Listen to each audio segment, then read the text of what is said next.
dia, minha gente! Vídeo novo para a gente falar sobre o Bolonha, nova sensação na Itália. Muita gente falando a nova Atalanta e tem um pontinho de verdade por aí.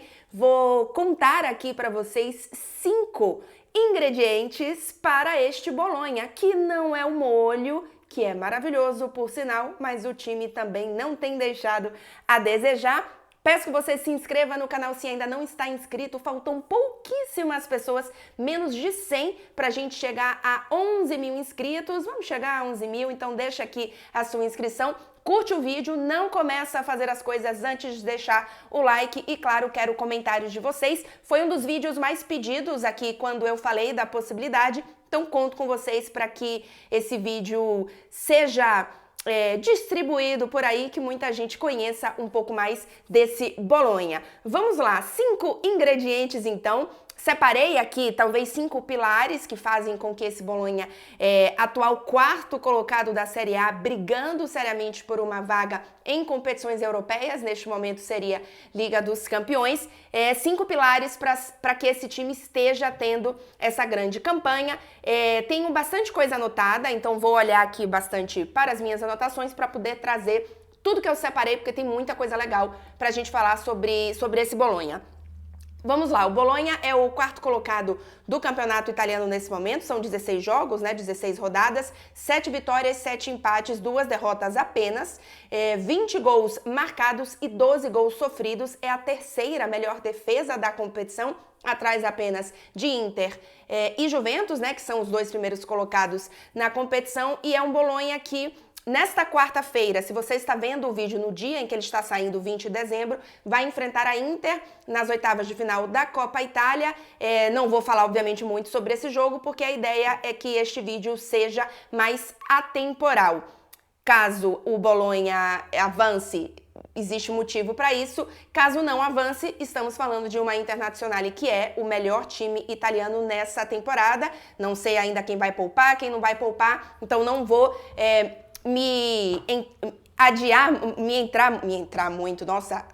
entrar muito no confronto da Copa Itália, mas fica aqui o chamariz de que as duas equipes se enfrentam e especialmente se a Inter for com titulares, vai ser um jogo bem interessante.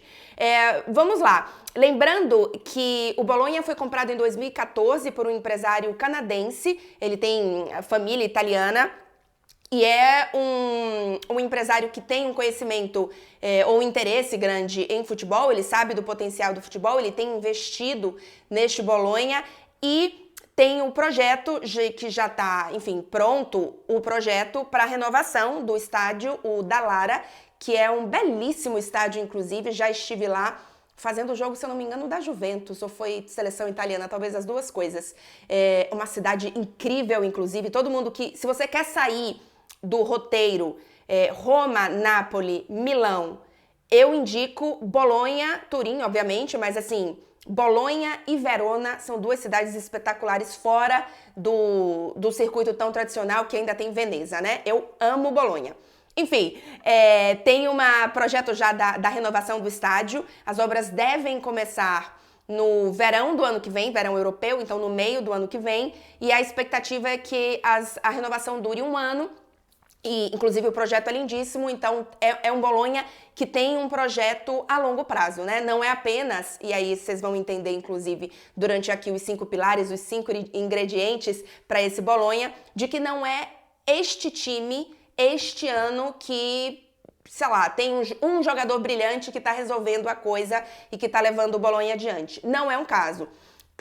Claro que nada aqui é certeza de sucesso, mas tudo indica que é um projeto que tem grandes chances de ter sucesso, não vou dizer aqui briga por título italiano, mas de sim voltar a competições europeias, na verdade qualificatórias da Champions. Acho que o Bolonha só participou uma vez, lá nos anos 60, então assim, é um time que começa a sonhar um pouco mais, assim como fez a Atalanta. O primeiro pilar deste Bolonha é o Thiago Motta. Não tem para onde correr, o brasileiro também italiano Thiago Motta, ele que, enfim, teve uma carreira no futebol como técnico Ele passou por outras equipes italianas, mas em passagens muito conturbadas, times brigando para não cair. Foi o caso do Spezia e Genoa, os dois times que ele passaram. Então foram passagens muito curtas, muito conturbadas, em que o Thiago Motta não conseguiu, de fato, colocar a sua ideia de jogo em campo, algo que aconteceu com o Bologna. Ele chegou em outubro de 2022, numa situação, inclusive, muito delicada para o Bologna, porque o Bologna teve durante, acho que 3 temporadas, se eu não me engano, o Sinisa Eita, Nossa Senhora! O Sinisa Mihajlovic, que era um técnico muito querido por aqui e que faleceu, né, por conta de câncer. Ele tinha uma ligação e uma conexão com o Bologna muito grande, era uma pessoa muito querida na Itália, em geral, no meio do futebol. Então, o Thiago Motta chegou um pouco depois que o Sinisa já não estava no Bologna, e isso é importante. Já falo um pouco mais sobre este pilar. Mas o pilar Thiago Motta é o principal deles. Ele joga normalmente num 4-2-3-1, ele tem 2 jogadores mais cães de guarda por ali, e aí depois desenvolve mais o ataque, já falo sobre isso. É um time que erra muito pouco. Se fala que o Thiago Motta, ele é muito exigente, ele é um daqueles caras, daqueles técnicos que você precisa comprar a ideia para poder, de fato, fazer o que ele quer, porque ele é muito exigente, ele demanda muito dos jogadores, mas ele obtém resultados. Se a gente assiste as partidas do Bologna, é um time que erra muito pouco. Então, ainda que não tenha grandes craques, que não seja um futebol... É um futebol moderno, mas não é um futebol tão envolvente, tão... ofensivo. A gente tem, por exemplo, um Bologna que marcou apenas 20 gols na temporada, no Campeonato Italiano. Não é um Bologna que goleia os seus jogadores, mas é um time que erra muito pouco, e isso tem uma importância muito grande pro Thiago Motta. Ele pegou um time que tinha, assim, uma das piores defesas da história do campeonato italiano. Um dado interessante é que o Bologna tinha sofrido, até a chegada dele, 41 partidas sofrendo gols, um recorde, assim, histórico, e ele hoje tem a 3ª melhor defesa da competição. Então, é muito importante a chegada do Thiago Motta para esse time, e ele é um dos pilares dessa equipe, se não for o maior, e ainda teve algumas decisões interessantíssimas que foram decisivas para esse Bologna. Como, por exemplo, ele pegou o Calafiori, que era um lateral, transformou em zagueiro, e ele é o pilar da defesa. Assim, o Thiago, de fato, tem uma visão muito interessante de alguns jogadores, de alguns posicionamentos, e ele fez com que alguns jogadores crescessem muito de atuação, inclusive mudando de posicionamento. Uma característica desse trabalho do Thiago Motta é que ele tem uma polivalência muito grande na forma como ele tem usado os seus jogadores. Segundo pilar deste Bologna é o meio-campo. Não poderia ser diferente, naturalmente. O Thiago Motta tem o meio-campo como o seu principal setor.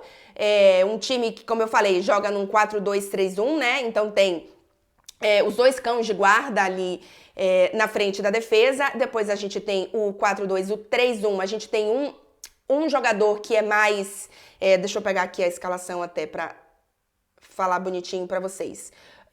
Um jogador que é mais o criador, assim, o cérebro, a visão de jogo dessa equipe, que é o Lewis Ferguson, que faz uma temporada absurda, jogador jovem, técnico, com muita criatividade. Ele é o jogador de meio campo, inclusive, com mais chutes a gol no campeonato italiano. É uma joia que o Thiago Motta encontrou com o Bologna, e que é o grande pilar desse time quando a gente fala na forma como o time joga. Inclusive, quando o Ferguson não tá em campo, o Bologna sofre muito. Algumas das derrotas, inclusive, que o Bologna teve essa temporada foi porque o Ferguson não estava em campo. E aí ele tem 2 caras abertos, né, os 2 extremos, que não são caras de muita explosão. O Bologna não é um time de muita explosão e velocidade, mas são 2 jogadores que trazem um pouco mais de criatividade, que tem drible interessante e que subiram um pouco de nível nessa temporada. É o caso, por exemplo, do Salamakers, que veio do Milan, né? E ele era um jogador muito limitado no Milan, que errava muito, que fazia às vezes 2, 3 grandes partidas e depois fazia partidas muito ruins. Ele tem encontrado uma regularidade maior no Bolonha. É um jogador que cria muito chances e que movimenta muito a partida. Teve um jogo, o Bolonha jogou contra a Roma agora, o jogo anterior, se eu não me engano, o Salamakers conseguiu amarelar 6 jogadores do adversário, todos tentando drible, todos indo pra cima. Ele amarelou 6 jogadores do outro time e obviamente que isso condiciona bastante o jogo e foi uma vitória do Bolonha. Muitas vezes no outro extremo ele tem o Riccardo Orsolini, que inclusive já foi da Juventus, que seria talvez a grande estrela desse time, mas que por conta de lesão não tem tido uma sequência tão grande, mas que é um jogador importante para esse time. Então é mais ou menos por aí que o time funciona, com o meio-campo sendo essa base para que o ataque seja efetivo. Repito, não é um ataque super goleador, mas é um time que funciona com essa particularidade que os dois extremos são muito mais utilizados como armadores, como criadores, do que como alas de velocidade e de explosão. O terceiro pilar é o artilheiro do time, por isso que eu não falei dele no segundo pilar, sendo o meio-campo, porque é o Joshua Zirkzee, ele que tem 22 anos.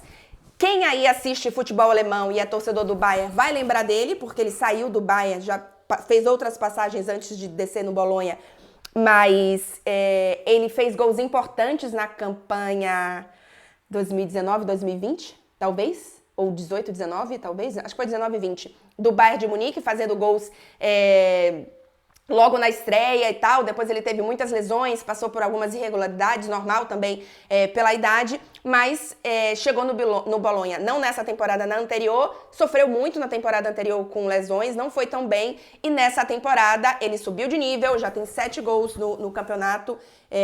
Até umas 2 rodadas atrás, ele só estava atrás em gols do Lautaro Martinez e do Giroud. Agora ele tá brigando ali pela 3ª colocação na artilharia do campeonato italiano, e é um jogador interessantíssimo, jovem, com técnica, passa confiança para a equipe, é um jogador bem interessante para a gente ficar de olho nesta Série A. O que mais que temos aqui sobre... Tá. Beleza, vamos... Espero que tenha entrado um anúncio aí, que se tiver ajudado na minha pausa por aqui. Lembrando que eu tô dando uma olhada aqui nos pilares, para não deixar nenhuma informação de fora para vocês. E se você tá aqui até agora e ainda não deixou o like no vídeo, não esquece de deixar o like, para eu saber que vocês gostam de vídeos desse jeito. Foi um pedido de vocês, então vamos ver se esse vídeo tem uma repercussão legal para poder mais gente receber o conteúdo por aqui. O quarto pilar dessa equipe, e aí, lembra que eu falei lá no início do vídeo que tinha um pouquinho de verdade em falar que o Bolonha era uma nova Atalanta? O Giovanni Sartori é o diretor técnico dessa equipe, que era o diretor técnico daquela Atalanta que chegou à Liga dos Campeões de forma inédita, que chegou até as quartas de final, depois conseguiu de novo a classificação, chegando até as oitavas, e depois também no ano seguinte, foram 3 anos consecutivos da Atalanta chegando à Liga dos Campeões, sendo que ela nunca tinha participado antes, e o último ano que participou caiu nas oitavas de final, mas é uma equipe que hoje a gente considera como uma equipe que briga sempre por vagas europeias, está em competições europeias, ainda que não a Liga dos Campeões, e que antes não era essa equipe. Antes não era uma equipe que estava sempre brigando no topo da tabela em que existia competições europeias. E vale lembrar que existe a possibilidade... Nossa, meu nariz não para de coçar.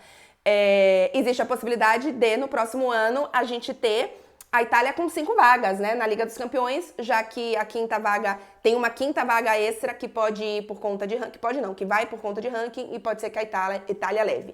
O Giovanni Sartori é o diretor técnico dessa equipe. Ele trouxe no ano anterior por 30 milhões de euros apenas, ele trouxe os principais jogadores dessa equipe, o Zirkzee que eu falei, o Ferguson que eu falei, o Lukimi também, o Ndoye, que é o outro atacante que tem participado mais com a falta do Orsolini, e o Posch. São todos jogadores que são importantes para a equipe e todos eles vieram por cerca de 30 milhões de euros, menos de 30 milhões de euros por esses jogadores. Então é um cara, é um senhor inclusive já, que tem um perfil de trabalho que eu gosto muito. Ele é muito silencioso, ele não aparece, mesmo, por exemplo, na Atalanta tendo todo aquele sucesso. Se falava muito na composição de elenco e no trabalho dele, e era quase impossível ver ele, achar entrevistas dele. É um cara muito pacato. Uma curiosidade que eu li enquanto eu estava pesquisando sobre o Bolonha e sobre ele,